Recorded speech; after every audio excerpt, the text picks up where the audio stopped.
Welcome back to Movie Rewind. Today I will recap for you a crime, drama, thriller film from 2012 titled Spring Breakers. Spoilers ahead, watch out, and take care. 4 girls, Faith, Britt, Candy, and Cotty, are presently college classmates but have been best friends since they were young children. These days, as co-eds, Britt, Candy, and Cotty often spend their time drinking and smoking at parties, while Faith, an introvert and devout Christian, actively participates in a religious youth group. Halfway through the semester, the girls feel like they are the last remaining students on campus. Most of their classmates have traveled south in search of warmer climates for spring break, and although the girls are eager to join them, the money they've combined to save throughout the rest of the year falls well short of the total needed. Desperate to find the money necessary to fund their vacation, Britt, Candy, and Cotty come together and devise a plan to rob a local fast food restaurant, mustering up the courage by telling themselves to pretend like they are in a video game. Faith, again the outlier, frowns upon the quick money plot and ultimately chooses to abstain. With Cotty driving the vehicle she just stole from one of her professors, Britt and Candy conceal their faces with black ski masks, storm the establishment armed with only a hammer and a fake plastic gun, and empty the cash registers, grabbing thousands of dollars before returning to the getaway car. After destroying the evidence by setting the stolen vehicle on fire, the girls reunite with Faith, and after seeing the piles of stolen loot, she has a sudden change of heart and chooses to overlook the crime in favor of a free vacation.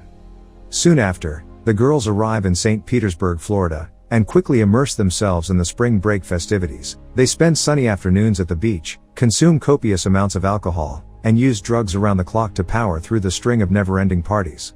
For Faith, who is not used to being so social, the experience has a profound effect on her and acts as a personal awakening of sorts.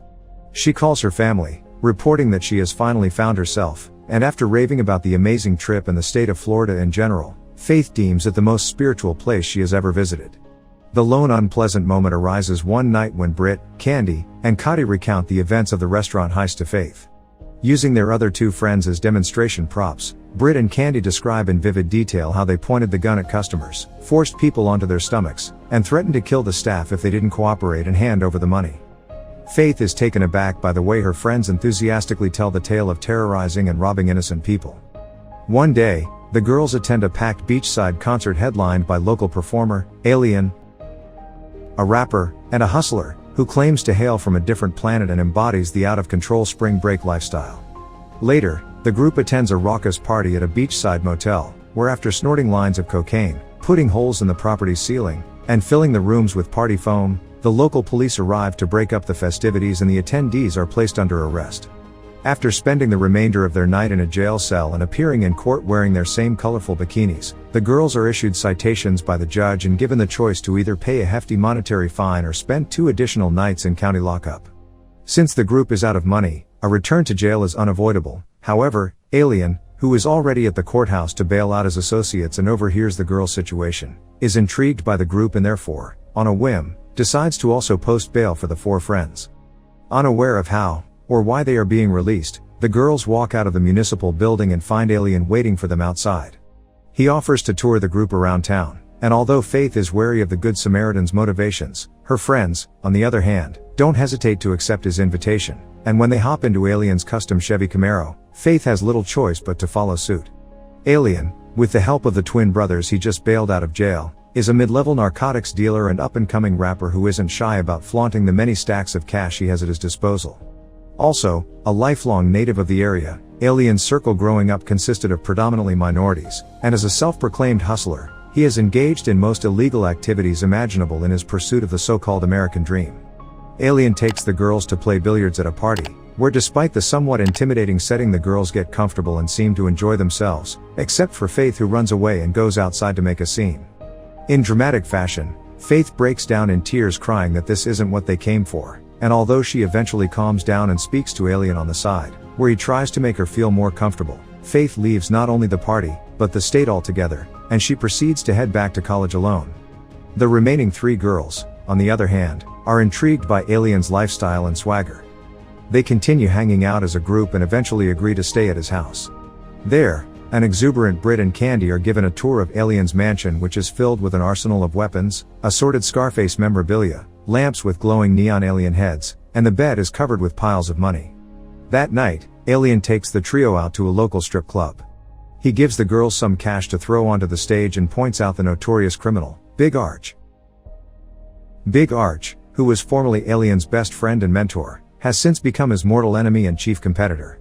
A dangerous drug kingpin, Alien describes Big Arch as a killer and overall nightmare walking, but he doesn't shy away from approaching his former partner.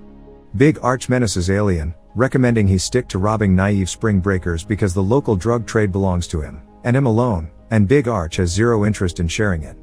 The following day, Britt and Candy pick up two of Alien's guns, both of which are loaded with live ammunition. Mimicking his grandiose personality, they force Alien to his knees at gunpoint, insert the gun barrels into his mouth, and make him simulate an oral sex act.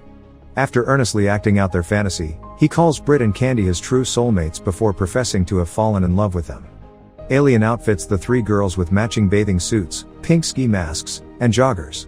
Together, they go on a spree of armed robberies, raiding spring break parties amongst other events and public gatherings. As the transgressions proceed, Britt and Candy become increasingly depraved, employing unnecessary aggression and threats of lethal force in a manner reminiscent of the restaurant robbery that propelled the girls to Florida in the first place. Meanwhile, Big Arch sees Alien's influence expanding throughout the region, and after meeting with his crew to mull it over, they agree that it is time to act. He takes off in his Lamborghini to confront Alien at an intersection, and when Alien doesn't immediately acquiesce to Big Arch's demands, his associate sprays Alien's car with automatic fire while Big Arch takes off racing down the road. Cotty, after catching a stray bullet in the arm, is badly shaken following the incident. Alien removes the bullet from her arm before promising that he will retaliate, but Cotty retreats to her room where she lets out her emotions by weeping in the comfort of her shower. After coming to her senses, Cotty follows Faith's example and sets off to return to their college campus. The drive-by incident only strengthens the bond between the remaining trio. That night, while plotting their revenge on Big Arch, they declare their affection for one another and have a threesome in the water. Afterward, in a rare occurrence, Alien exhibits his first signs of vulnerability through his visibly anxious behavior, and when he's asked about it by the girls, Alien finally admits he is hesitant to wage war on Big Arch. In a flash forward, both Britt and Candy call their respective mothers. They describe in detail their incredible spring break, pretending that they have already returned to school with a mission to become better individuals because their recent trip has helped them understand that doing the right thing is the key to life.